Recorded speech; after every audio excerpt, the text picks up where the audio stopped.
Hello friends, एक बार फिर से आपका डेज़ इन लाइफ में स्वागत है।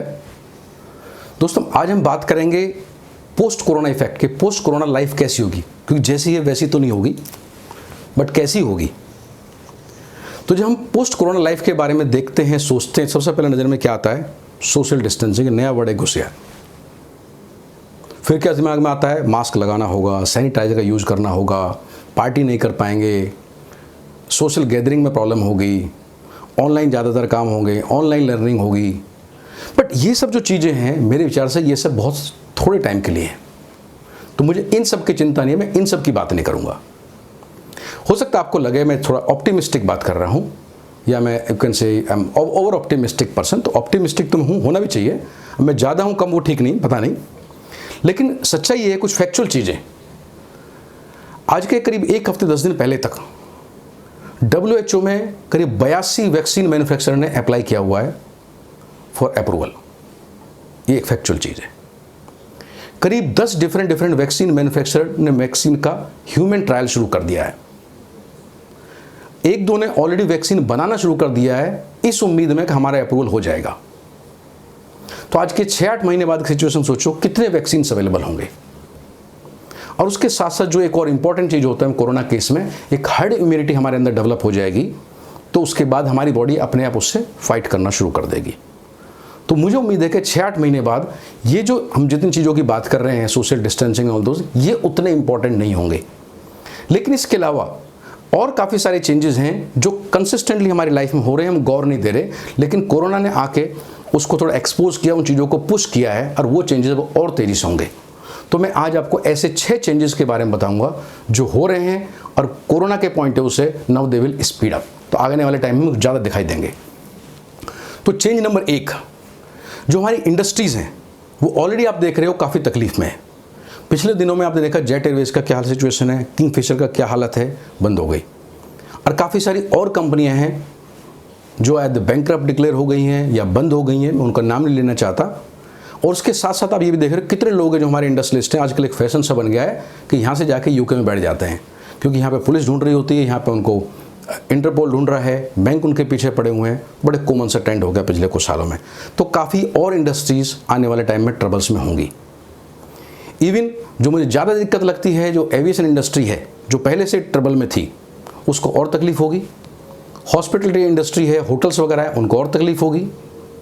टूरिज्म में they will take a hit. And एक नई तरह की इंडस्ट्री इमर्ज होना शुरू करेंगी, जो वीडियो कॉल या जूम इस तरह की चीज़ें ज़्यादा आएंगी।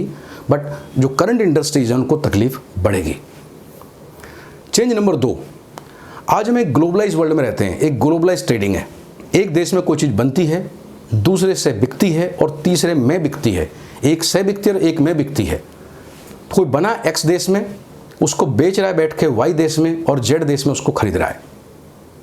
ये सारा जो ट्रेंड था वो 80 के दशक में, 90 के दशक में, और जिसे कहते हैं अर्ली 2000 से, मतलब 2000 से लेकर 2008, उन करीब 25-30 सालों में ये ट्रेंड बहुत बढ़ा। लेकिन शायद आप में ज़्यादातर लोगों को नहीं मालूम होगा, 2008 के बाद से ये जो ग्लोबलाइजेशन है, इसमें डिग्रोथ हो रही है पिछले 12 सालों से।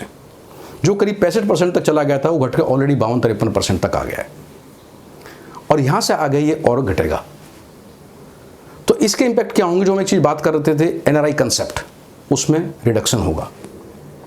जो लोग एक्सपोर्ट बिजनेस पे, इंटरनेशनल बिजनेस पे ज़्यादा डिपेंडेंट थे, वो घटेंगे। काफ़ी सारे इंडियन जो बाहर काम करते थे, उनके लिए मुश्किल आएंगी। उनमें से कुछ लोगों को वापस आना पड़ेगा, क्योंकि ये अभी नई शुरुआत नहीं हो रही, पहले से हो रहा है। क्योंकि इंटरनेशनल जॉब क्राइसिस है, और इंटरनेशनल जॉब क्राइसिस में क्या है कि सभी कंट्रीज़ को अपने सिटीजन्स को प्रोटेक्ट करना है, उन अपने सिटीजन्स के जॉब प्रोटेक्ट करने हैं, अपनी इंडस्ट्रीज़ को प्रोटेक्ट करना है। तो ऑब्वियसली जो बाहर के लोग आए हैं उसमें मेनली कौन कहाँ से हैं? इंडियन है, चाइनीज़ हैं। तो ज़्यादातर तकलीफ इन्हीं 2 देशों को आएगी जो बाहर जाकर काम कर रहे हैं। तो ये एक बड़ा चेंज होगा, because some of the Indian will start losing job. Already आप देख रहे हैं कुछ गल्फ कंट्रीज में पिछले दिनों कुछ पिक्चर आ रही हैं, अमेरिका की कुछ तस्वीरें आ रही हैं, जहाँ पे प्रोसेस शुरू भी हो गया है। तीसरा बड़ा चेंज विद इन इंडिया, जो रिसेंट आप देख रहे हो पिछले 2 महीनों से माइग्रेंट वर्कर्स का केस है। करोड़ों माइग्रेंट वर्कर्स हैं, उनके साथ कुछ अच्छा ट्रीटमेंट तो हुआ नहीं है, और जिस स्टेट में काम कर रहे थे वहाँ पे ऑब्वियसली उतना अच्छा ट्रीटमेंट नहीं हुआ।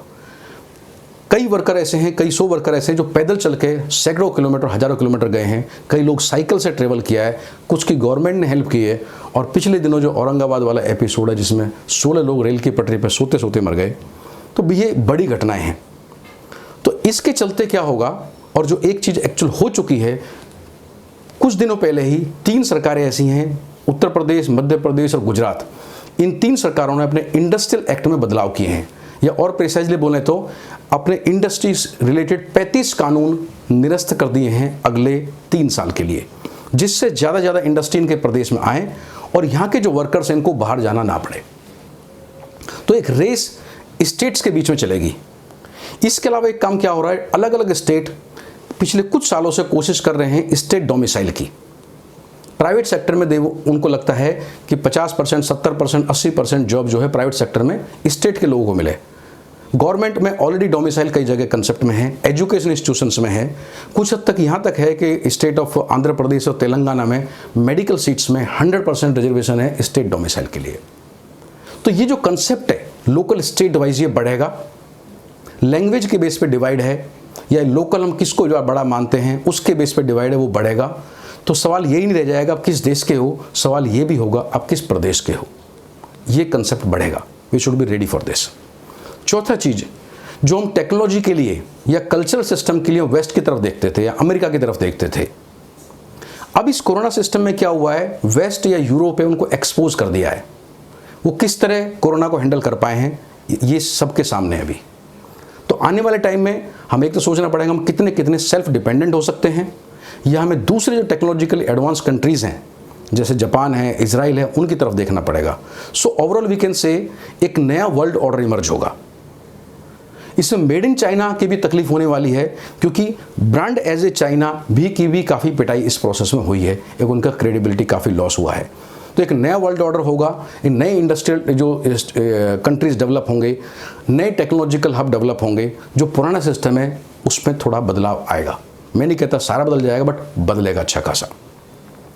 5वां बड़ा बदलाव, अभी तक क्या होता है, या यूं कहो कि कोरोना ने क्या किया है, कोरोना से जो डेथ हुई है अगर उनको एनालाइज करेंगे आप डेटा को, तो ज़्यादातर डेथ हुई है जो लोग सीनियर सिटीजन हैं, या जो वृद्ध लोग हैं, या वो लोग हैं जिनको कोई ना कोई कोमॉर्बिड या साथ में और कोई बीमारी है, उसके साथ साथ उनको कोरोना हुआ है। जैसे किसी को हाइपरटेंशन है, किसी को डायबिटीज़ है, किसी को लीवर की प्रॉब्लम है, किसी को किडनी की प्रॉब्लम है, अगर उसके साथ साथ ये भी सबको कोरोना हुआ है तो उनकी ज़्यादातर की डेथ हुई है। तो इससे एक चीज़ पता चली है कि जो लोग अभी तक मेडिसिन से समहाउ जो मैनेज कर रहे थे, वो उनको एक एज में या सीनियर सिटीजन बनने के बाद उनको दिक्कत आएगी। तो जहां हम हेल्थ पे इन्वेस्ट करते हैं या हेल्थ का ख्याल रखते हैं एक एज होने के बाद, अब हमको हेल्थ का ख्याल रखना पड़ेगा अपनी यंग एज में। तो जब हम यंग हैं उस वक्त एज का उसका हेल्थ का ज़्यादा ख्याल रखो, ना कि जब हम एज होने के बाद। तो जिसको कह सकते हैं अपनी यूथनेस को लंबा करो, अपने बुढ़ापे को लंबा ना करो। ये एक बड़ा बदलाव आएगा कंसेप्ट में। और छठा मेजर चेंज है दोस्तों, जो हमारा ट्रेडिशनल तरीका था कम्युनिकेशन का, हम लोग लेटर लिखते थे, हम फ़ोन करते थे, या उसके बाद पर्सनल मिलते थे, या हम इसको फ़ोन को और मोबाइल को चलो इकट्ठा करते हैं, तो लेटर था, फ़ोन था और पर्सनल मीटिंग थी। अब बीच में वीडियो कॉल और घुस गई हैं, चाहे वो जूम है, हैंग आउट है, माइक्रोसॉफ्ट है, स्काइप है, अभी और भी इसमें और प्लेयर्स आ रहे हैं। तो कुल मिला के अभी सिस्टम क्या हो गया, लेटर्स कम हो गए, बेसिक हो गया phone, then video call and then the personal meeting. तो जो वीडियो कॉल है किसी भी माध्यम से, वो कुछ शेयर लेंगे टेलीफोन का और कुछ शेयर लेंगे वो पर्सनल मीटिंग का। तो पर्सनल ट्रैवलिंग सिर्फ मिलने के लिए थोड़ी कम हो जाएंगी, और टेलीफोन की बातचीत भी कम हो जाएंगी, क्योंकि वीडियो कॉल ज़्यादा होनी शुरू हो जाएंगी। तो ये एक और नया बदलाव आएगा। और अंत में दोस्तों मैं क्या बोलूँगा, ये जो हो रहा है, ये सारे जो बदलाव हो रहे हैं, जो मैंने बड़े आपको 6 बदलाव बताए, ऐसा नहीं है कि कोरोना की ही वजह से हो रहे हैं।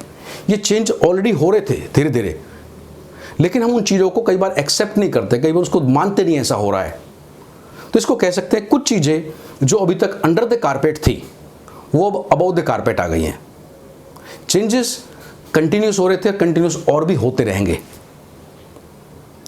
तो दोस्तों आज मैंने आपको बताया क्या और बदलाव होने हैं, और जिसे कहते हैं कि लाइफ आफ्टर कोरोना कैसी लगेगी। तो हमको अपनी लाइफ को देखना चाहिए, एनालाइज करना चाहिए, और इन कुछ नई रियलिटीज़ के लिए अपने आप को तैयार करना चाहिए। तो मुझे उम्मीद है आप इन सब चीज़ों को लेकर जरूर सोचेंगे, और अगर आपको हमारा वीडियो पसंद आता है तो अपने दोस्तों के साथ शेयर करेंगे और चैनल को सब्सक्राइब करेंगे। Thank you very much for watching us today. Thank you friends.